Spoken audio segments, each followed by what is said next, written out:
네, 여러분 어떻게 저 잠깐 쉬고 그냥 이어서 현대 교육 철학 몇 가지 여러분께 정리해 드리려고 다시 이제 칠판 앞에 섰어요.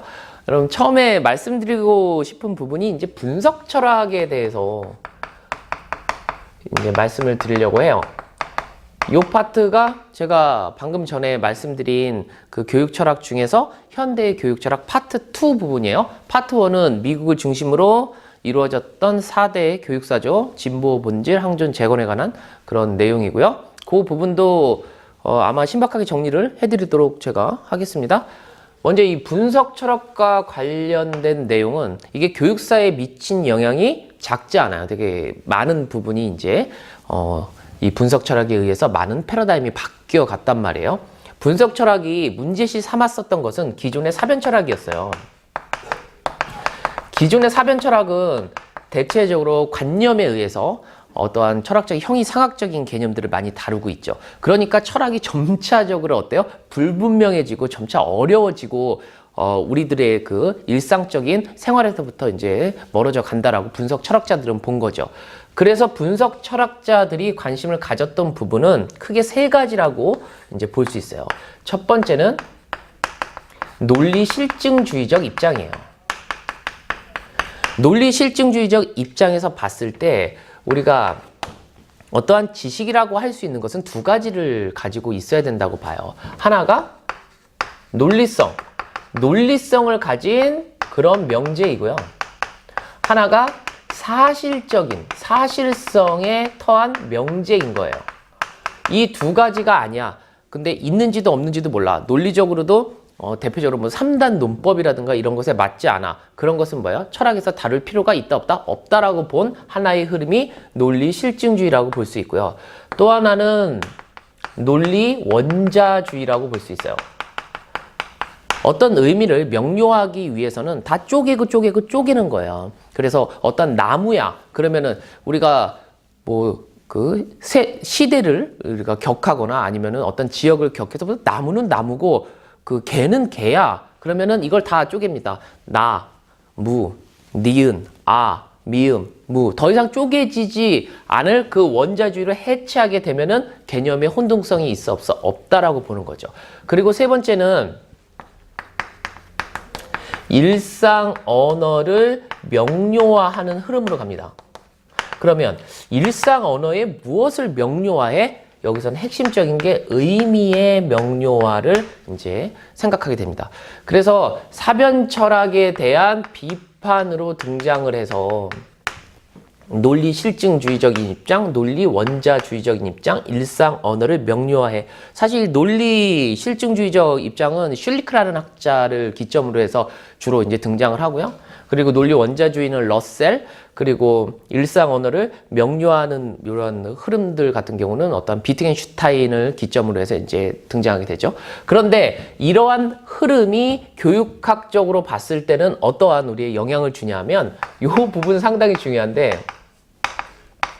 교육학에서 다루는 용어를 상당히 명료화하게 돼요. 이것을 명료화해요. 그래서 우리가 다루어지는 부분이 예를 들어 그 시험에 우리가 자유교육이 났단 말이에요.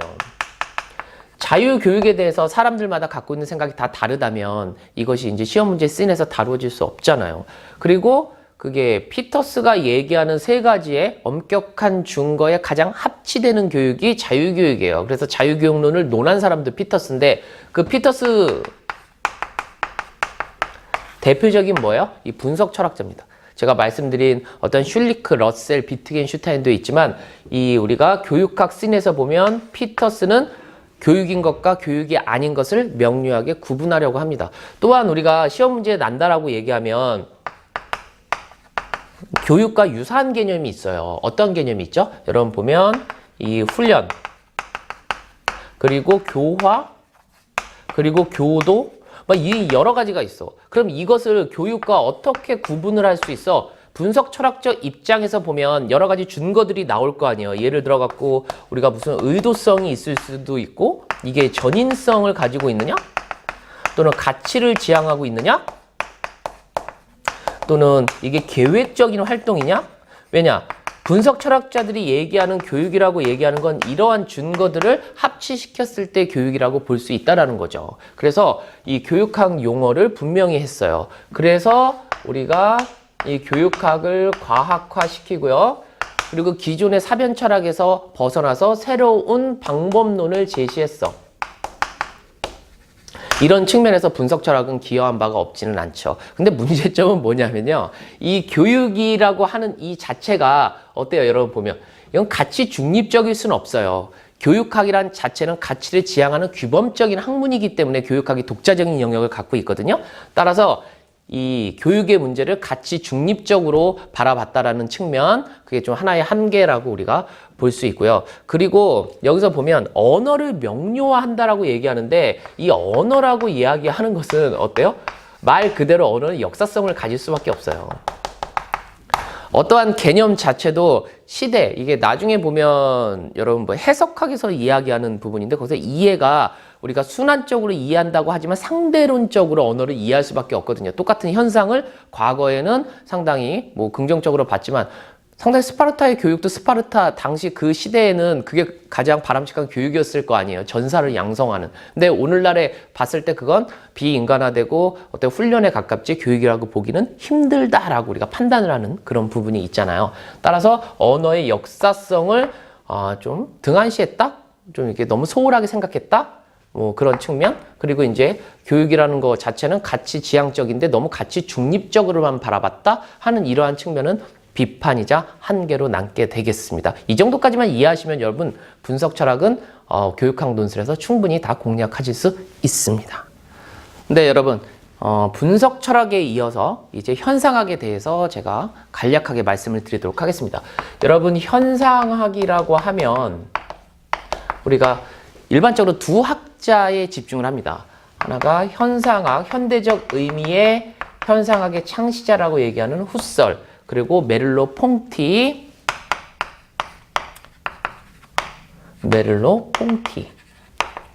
이름이 너무 멋있어요. 메를로 퐁티. 이 두 사람의 그 현상학에 관한 관점을 우리가 생각하면 되는데, 먼저 이 후설은 우리가 전통적인 교육 철학이라고 하는 것이 주로 대부분 형이상학적 어떤 개념을 다루는 학문이라고 명명을 합니다. 그래서 개념의 학이다 라는 말을 해요. 근데 이 개념이라는 것이 보면 어떠한 현상, 그러니까 대상이 보여지는 어떠한 현상에 대해서 관념을 정리한 것을 갖고 우리가 개념이라고 얘기하는데, 어떠한 대상이 우리 머릿속에서 정리가 될 때는 그 대상이 보여지는 여러 가지 구체적인 현상이 있음에도 불구하고 우리는 머릿속에서 어떠한 명칭을 통해서 그것을 하나의 어떠한 개념으로 정리를 하려고 하는 거죠. 그리고 그 명칭은 다시 추상화가 되어버린다는 거예요. 여기서 이제 문제의식을 던지죠. 왜? 현상은 있는 그대로의 현상인데 왜 그것에 명칭을 붙이고 그것을 다시 추상화시킴으로써 그 현상의 본질에서 왜곡된다고 하는 거예요. 그러면서 강조했었던 게 이런 말을 하죠. 사태 자체로 이해하는 것이 더 완벽한 이해다. 그러니까 사태, 다른 말로 얘기해서 현상을 있는 그대로 이해해야 된다라고 보는 거예요. 근데 기존에 우리가 갖고 있었던 이 당시의 생각만 하더라도 칸트의 생각에 이제 많이 몰입이 되어 있었던 거죠. 당시의 사람들 같은 경우. 칸트가 뭐냐면 외부에 있는 물 자체로 우리가 이해하는 게 아니라 외부에 있는 어떠한 그 현상이나 의식작용이 이제 머릿속에 이제 들어오면 내가 가지고 있는 이성과 어떠한 지성의 그 네트워크 안에서 이해가 이루어진다라고 보는 거예요. 그러니까 거기에 매몰돼서 이제 후설이 보니까 저 생각이 맞는 것 같긴 한데 지금 내 생각이 더 맞는 것 같아 라고 하면서 이야기하는 게, 그러면 외부에서 있는 어떤 현상을 우리가 의식세계로 갖고 들어와서 판단을 내리지 말고 그냥 있는 그 자체, 우리 눈에 보여지는 그 현상, 그 정도만 가지고 순수하게 그 살펴보는 게 더 어떠한 본질에 더 접근하는 것이 아니냐라는 생각을 하죠. 그러면서 나타낸 개념이 현상학적 환원을 시켜야 된다. 라고 이제 생각을 합니다. 그러면서 이 현상학적 환원을 시키는데 외부의 현상을 우리가 그 의식 구조 속에 이제 가지고 들어오면 판단을 중지하고 있는 그대로 이제 바라보는데, 거기서 어떠한 대상을 바라보는데 가장 핵심적인 게 이 주체 의식이라는 거예요. 제가 여기서 더 깊이 있게 들어가서 뭐 노에시스와 노에마의 개념에 대해서는 말하지 않겠습니다. 어떠한 대상이 있으면 대상을 바라보는 또 하나의 나의 주체 의식을 강조하긴 하는데, 여기서 핵심적인 게 뭐냐면 사태 자체, 현상을 있는 그대로 바라봐야 된다. 그런데 기존에 칸트가 가지고 있는 물 자체를 사람은 우리가 인식할 수 없다라고 이야기했는데, 그러려면 우리 의식 속에서 판단을 유보하고 눈에 보여지는 현상 자체만을 가지고 인식하면 된다라고 누가 얘기해요? 후설이 얘기해서 그 개념이 뭐예요? 현상학적 환원인데, 이 현상학적 환원 속에서 가장 중요한 게 학습자의 또는 우리 인간의 주체 의식이다. 그러면 여기서 우리가 중요한 게 무엇을 제거해야 돼요? 선입견 제거가 이제 되게 중요해요. 그러니까 이 현상학에서 우리가 가장 강조하는 것은 선입견을 제거하고 학습자가 의식의 주체가 돼서 능동적으로 바라봐야 한다라는 시각을 우리가 이렇게 던져주는 거죠. 그래서 선입견을 제거해서 학습자의 주체 의식을 강조해서 현상을 있는 그대로 바라봐야 된다. 그러면서 또 하나 강조하는 게 이 생활 세계라는 거예요. 이 생활 세계는 우리가 선입견으로 판단을 내리는 그런 세계가 아니라 실제적인 맥락성을 가진 현상을 가장 잘 반영하는 생활 세계. 그럼 우리의 교육학적으로 봤을 때 실제적인 맥락성 속에서 학습자가 주체의식을 가지고 능동적으로 지식을 구성해. 이게 핵심적인 게 뭐죠? 구성주의의 핵심 사상이에요. 그래서 현상학이 자연스럽게 구성주의에 영향을 미쳤다라고 정리를 하면 되고, 플러스 하나 더 붙여주면 이 메를로 퐁티입니다. 메를로 퐁티는 지각을 강조하는데 이 지각의 주체로서 몸지각을 강조해요. 우리가 의식 이전에 몸으로 지각하는 게 먼저가 아니냐라고 하는 거죠. 그러면 우리 교수학습에 있어서는 뭐예요? 체험학습을 강조하게 되는 거죠. 다양한 체험학습을 통해서 몸으로 지각하게 해주는 것이 어때요? 그 사물의 본질을 보다 깊이 있고 우리가 주체적으로 가장 잘 이해하는 것이다. 그래서 몸지각을 이야기했다. 그래서 이 현상학에서 중요한 것은 후설과 메를리 퐁트인데, 후설은 개념상 제가 말씀드린 현상학적인 환원 그리고 생활세계를 얘기하면서 학습자가 선입견을 제거하고 주체의식을 갖고 그리고 능동적으로 지식을 구성한다라는 것을 얘기해주고, 그리고 메를로 퐁티 같은 경우는 그 중에서 몸지각을 통해 갖고 우리가 어떠한 그 현상을 이해하기 때문에 체험학습을 강조하는 우리의 교육의 흐름으로 드러난다. 이렇게 이해해 주시면 깔끔할 거라고 저는 봅니다. 네, 여러분, 이어서 제가 분석 철학 그리고 이제 현상학에 대해서 말씀을 드렸는데, 오늘날 보면은 서구 자본주의 사회의 폐해라든가 양극화 현상, 이런 것을 20세기 초에서부터 그 문제점들이 이제 드러나게 돼요. 우리가 교육사회학에서 보면은 가장 이제 드러나는 것들이 이제 재생산 이론 계열의 그 이론들이죠. 이러한 이론의 밑바탕을 형성했었던 게 뭐냐면 이 비판 이론이 됩니다.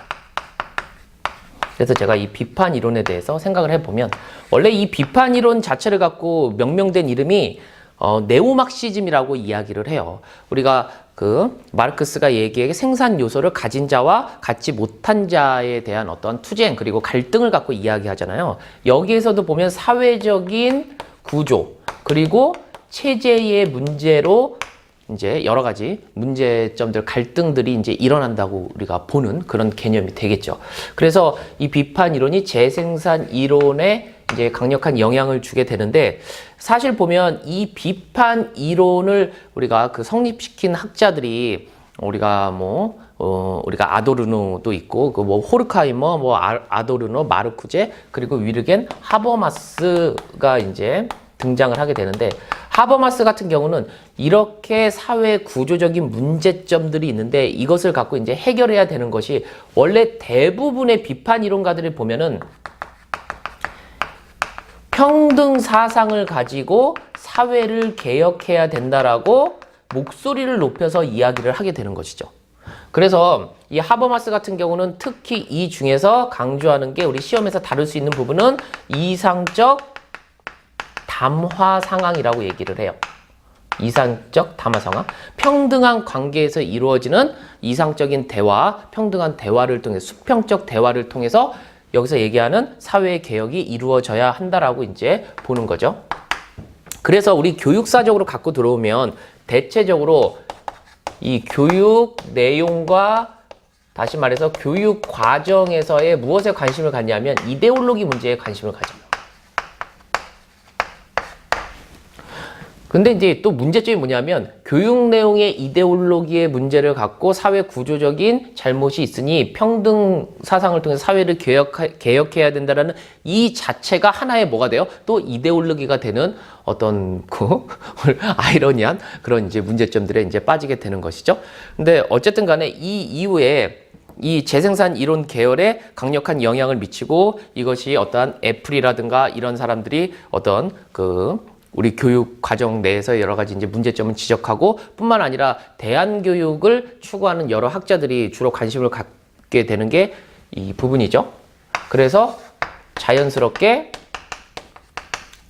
신교육 사회학으로 이어지기 때문에 우리가 이제 이 비판 이론에 대해서는 어느 정도 정리를 해봐야 되는 그런 파트입니다. 그래서 다시 한번 말씀드리지만 비판 이론은 과학적인 어떠한 실증주의 그리고 서구 자본주의 사회의 물질 만능주의 그 두 가지를 강력히 비판하면서 그 문제는 어디에서부터 왔다? 이 구조와 체제의 문제에서부터 왔다. 그리고 이 구조와 체제를 극복하기 위해서는 평등 사상을 통한 사회개혁이 이루어져야 되는데 이게 좀 급진적이고 좀 급격했어. 그런데 교육사적으로 봤을 때 하버마스가 이야기한 이상적인 담화 상황, 수평적인 대화를 통한 이런 것을 받아주면서 우리의 어떤 불평등한 문제들이 좀 해결되는 것은 좀 타당한 방법이 아닐까 한번 좀 생각을 해본 거고, 이제 문제점은 이 교육 내용과 교육 내용 속에서 이데올로기의 문제를 지적을 하지만 사실 보면 이 하나, 우리 비판 철학이라는 이 하나도 하나의 이데올로기가 되어서 무엇을 좀 강요하고 좀 강압하는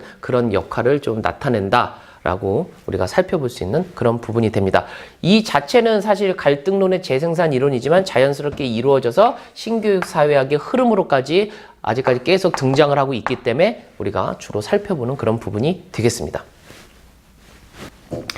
여러분, 이제 해석학에 대해서 제가 말씀을 드리도록 하겠습니다. 이 해석학과 관련된 부분은 사실 제가 교육과정 파트 중에서 파이나의 우리 자서전적 교육과정 개발 모형에서도 얼핏 이제 간략하게 말씀을 드린 그런 부분이 있는데, 먼저 해석학에서 중시하는 것은 일정한 텍스트에 대한 텍스트 여러 가지 글도 있고 우리가 이제 가시적으로 확인하는 여러 가지 정보들이 되겠죠. 텍스트에 대한 이해를 강조해요. 텍스트에 대한 이해를 어떻게 할 것이냐에 대한 거죠. 먼저 보면 여기서 중요한 학자는 교육사적으로 보면 딜타이 그리고 가다머라고 볼 수 있어요. 가다머는 이 교육론에 대해서 이야기하기 때문에 여기는 우리가 주목해 볼 만하죠. 딜타이가 이야기하기에 지금까지 텍스트에 대한 이해가 사람의 심리학적인 부분이나 아니면 철학적으로 형성된 어떠한 개념에 의해서 이해가 되었는데, 이거는 어때요? 이거는 바람직하다기보다는 우리가 이게 좀 부족하다라고 보는 거죠. 그렇다면 이 이해는, 이 딜타이가 이야기한 이해는 어떻게 이루어져야 돼요? 이게 역사성을 갖고 이루어져야 된다고 봐요. 역사성을 상당히 강조합니다. 그런데 우리가 일정한 사실에 있어서 역사적으로 어떤 시대, 제가 얼핏 말씀드렸지만 어떤 시대에 바람직하고 또는 시대가 격하면서 이것이 바람직하지 않은 것이 되고 또 다른 해석이 딱 나오잖아요. 그러면 이 역사성 자체가 상대주의를 가질 수 있죠.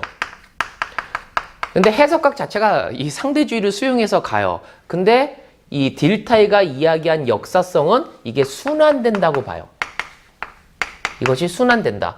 그래서 그가 강조한 개념 중에 하나가 해석학적인 이 순환의 개념을 상당히 강조합니다. 그러면 이 해석학적인 순환이 어떻게 되더라? 크게 보면 두 가지로 된다라는 거예요. 하나가 부분과 전체 요것이 순환된다고 봐요. 근데 우리가 그 교수학습에서 보면 사실 이게 철학적인 거니까 이게 갖다 붙이기가 애매한데 여러분 이해를 돕기 위해서 우리가 정교화 이론에서 보면은 광각과 확대 이 큰 틀에서 한번 보고 안에 들어가서 그 복잡한 내용을 보잖아요. 단순 복잡의 원리에 의해서 보잖아요. 근데 이게 유사한 개념이에요. 어떠한 부분적인 이해를 통해서 이 전체적인 이해, 전체적인 틀을 보게 돼요. 하나의 나무를 이해하면서 하나의 산을 보게 되는 거죠. 그리고 다시 그렇게 이해가 되면 전체적인 산의 구조에서 다시 그 속에 있는 나무를 보게 돼요. 그렇게 되면 어때요? 폭넓은 이해를 할 수 있다고 보는 거죠. 그리고 우리가 어떠한 텍스트를 이해할 때 우리의 의식, 우리의 머릿속에서 그 이해에서 선이해와 선입견이 작용을 한다고 합니다. 선이해와 선입견. 그런데 어떠한 것을 이해하기에 앞서서 먼저 가지고 있는 어떠한 그 의식 체제, 이걸 갖고 선이해라고 하고, 그러한 생각들이 선입견으로 오면 한 곳에 치우치거나 부정확하다라는 말이에요. 하지만 해석학적인 순환을 전반적으로 하게 되면은 어떻게 되는 거예요? 이런 선입견은 타당하고 합리적으로 생각하게 되고 우리의 의식 구조가 보다 더 조직화되고 정교화돼 갖고 발달할 수 있다라고 보는 거죠. 여러분, 전반적으로 우리가 그 해석학적인 여기서 강조하는 게 우리가 뭐예요? 학교 교육에서 읽기예요. 그리고 현상학적인 것은 질문이에요.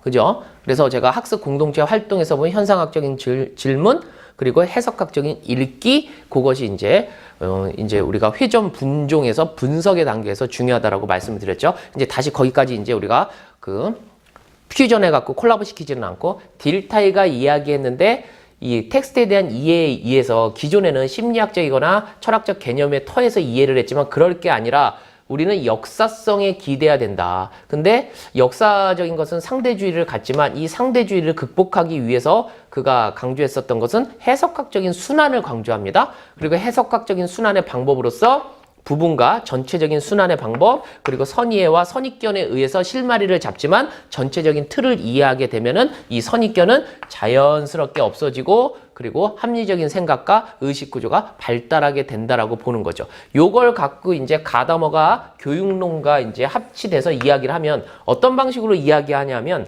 가다머 같은 경우는요. 학교에서의 수업 자체를 하나의 A라는 개념이 있으면 이것을 또 다른 A 다시로 해석하는 과정으로 봐요. 근데 기존의 수업은 A와 A 다시가 같은 것으로 놓고 무엇이 이루어지고 있다라는 거예요. 이건 설명을 하고 있다라고 보는 거예요. 가다머가 이야기하는 수업은 요 A를 A 다시로 이해하는 해석이라고 보는 거예요. 이 사람은 그래서 우리가 수업이라고 하는 것은 연속적인 해석의 과정이에요. 그렇다면 이 연속적인 해석의 과정에서 중요한 것은 뭐가 되겠죠? 그렇죠. 학습자의 자율성과 그리고 그 해석을 이루는 능동적인 역할을 강조하게 됩니다. 이 역시 어떻습니까? 구성주의에서 생각하는 그런 여러 가지 관점들과 논점이 맞고, 그리고 이러한 어떠한 해석은 혼자 하는 것보다는 여러 사람이 이제 그 같이 서로의 해석을 같이 이제 나누는 게 이제 중요하기 때문에 협동학습을 강조한다든가 하는 그런 측면과 아주 잘 맞아 떨어지는 그런 부분이 되겠죠. 근데 지나치게 지식의 어떠한 이런 상대성을 이제 강조하게 되면은 뭐 때때로 어떠한 그 보편적인 그 원리라든가 법칙 이런 게 아주 이제 부분적으로 있을 텐데 그런 것들이 좀 간과되는 그런 것들도 있겠죠. 하지만 오늘날 지식의 상대성 그리고 학습자의 능동적 주체 이런 것을 이제 강조하다 보면 의식작용을 강조하는 현상학 그리고 해석에 있어서의 그 제가 말씀드린 이러한 해석학적 순환과 그리고 연속적인 이 해석의 과정을 강조하는 이 해석학 이 두 가지는 현대 교육 철학에서 이제 중요한 부분이 이제 될 수 있습니다. 네, 여러분 현대 교육 철학의 가장 이제 마지막 부분이 이제 그 포스트 모더니즘이 되겠습니다. 이 포스트 모더니즘, 우리는 현재 포스트 모더니즘의 그 시대를 살고 있죠. 포스트 모더니즘이라고 얘기하는 건 사실 이 개념 자체는 20세기 초반이 넘어서면서부터 나와요.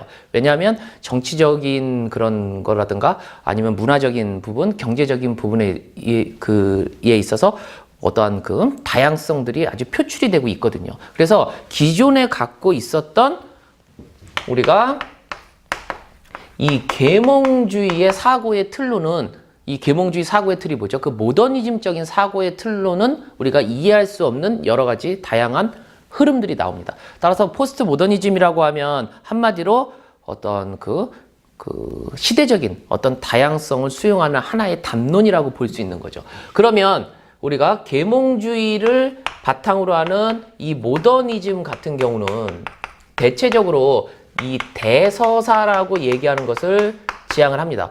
이제 뭐 그때 우리가 미국을 중심으로 하는 자유민주주의 그리고 소비에트 연방을 중심으로 하는 어떤 그 사회주의 체제 서로 이제 대립을 했었잖아요. 그런 게 대표적인 대서사라고 이야기하면 오늘날 같은 경우는 이제 소서사를 지향을 합니다.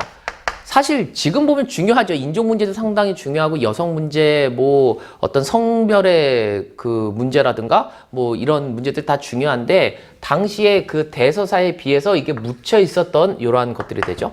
그리고 우리가 정초주의라는 게 있어요. 정해진 기초, 그러니까 우리가 교육사회학으로 보면은 기능론, 갈등론과 같이 전반적인 흐름을 갖고 이야기하는데 우리는 어때요? 이 정초주의보다는 하나의 현상에 주목하잖아요. 연구 방법론도 질적인 연구 방법. 그래서 이 반정초주의를 표방하게 되는 거죠. 그리고 어떠한 이 합리성을 추구한다라고 하면 이 합리적인 것도 어떠한 시각에서 바라봤을 때 합리적인 거지. 그래서 정해진 합리성은 없다. 그래서 반합리성을 주장합니다.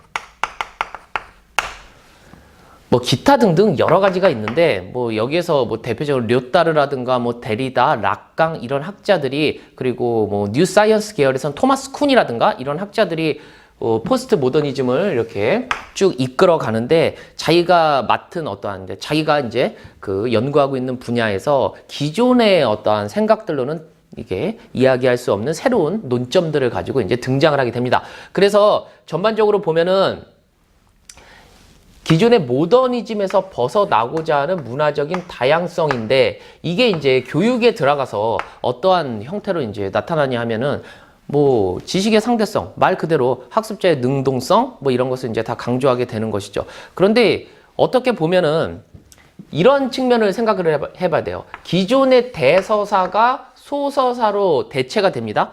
그러면 이 소서사 자체가 뭐예요? 하나의 또 이 대서사가 돼버리는 거예요. 그래서 우리가 어떻게 보면 큰 틀에서 이해를 해야 될 부분 그 큰 틀이 작은 틀로 이제 바뀌면서 그 작은 틀 속에 더 세부적으로 가다 보면 이 세부적인 것들이 우리가 원래 지향했던 것과는 어때요? 이제 점차 그 산으로 가게 되는 그런 부분들이 있는 거죠. 그래서 우리가 보면 이 사회와 교육을 바라볼 때 어떤 게 필요해요? 이 보편적 틀이 필요할 때가 있어요, 없어요? 있죠. 특히 이 교육은 가치를 지향하는 데 있어서 이 사회가 점차 세분화되는 것에 대해서 뭐 교육사회의 창시자 드류켄 같은 경우는 특수사회화가 이제 이루어지고 있다고 봤는데 그 특수사회화가 이루어질수록 그 어떠한 일정한 보편적인 사회화를 통해 갖고 이 사회가 동질성을 유지해야 되는 것에 대해서 또 기능론적인 시각이지만 이야기를 하고 있거든요. 그래서 오늘날 이 포스트 모더니즘 그래서 이러한 측면들을 이제 강조를 하고 있지만 교육에서는 어느 정도 이 보편적 틀이 또 필요하지 않을까라는 어떤 논점들을 던져주고 그리고 어떻게 보면 우리가 개별화 교육을 추구하고 있기 때문에 학습자의 다양성을 수용하고 있는 이 흐름 자체가 우리 세계가 이렇게 포스트 모더니즘을 지향하고 있기 때문에 지향한다기보다는 그렇게 다양하게 분화되어 가고 있기 때문에 그 속에서도 교육이 이제 분화되어 가고 있고 학습자 저마다의 그 개별적인 이 부분에 주목해야 한다라고 이제 볼 수 있는 거죠. 제가 전반적으로 말씀을 드린 게 현대 교육 철학과 관련지어서 어떠한 처음에 현상학 그리고 비판 철학 그리고 해석학 그리고 포스트 모더니즘 그리고 처음에는 분석 철학도 이렇게 말씀을 드렸네요. 각각의 교육 철학이 이제 던져주는 가장 핵심적인 내용과 어떤 교육적인 시사점, 논점 이렇게 매칭을 시켜줘 갖고 이제 우리가 알면 되고요.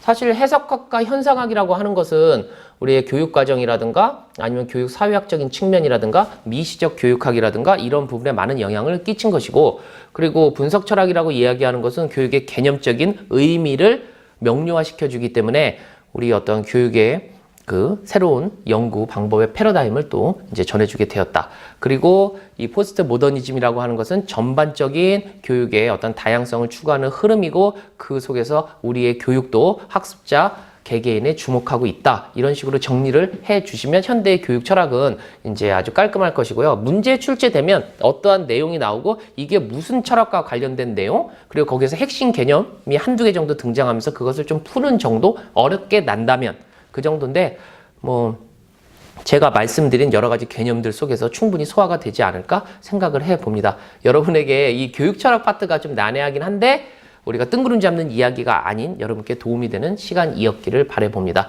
여러분 감사합니다.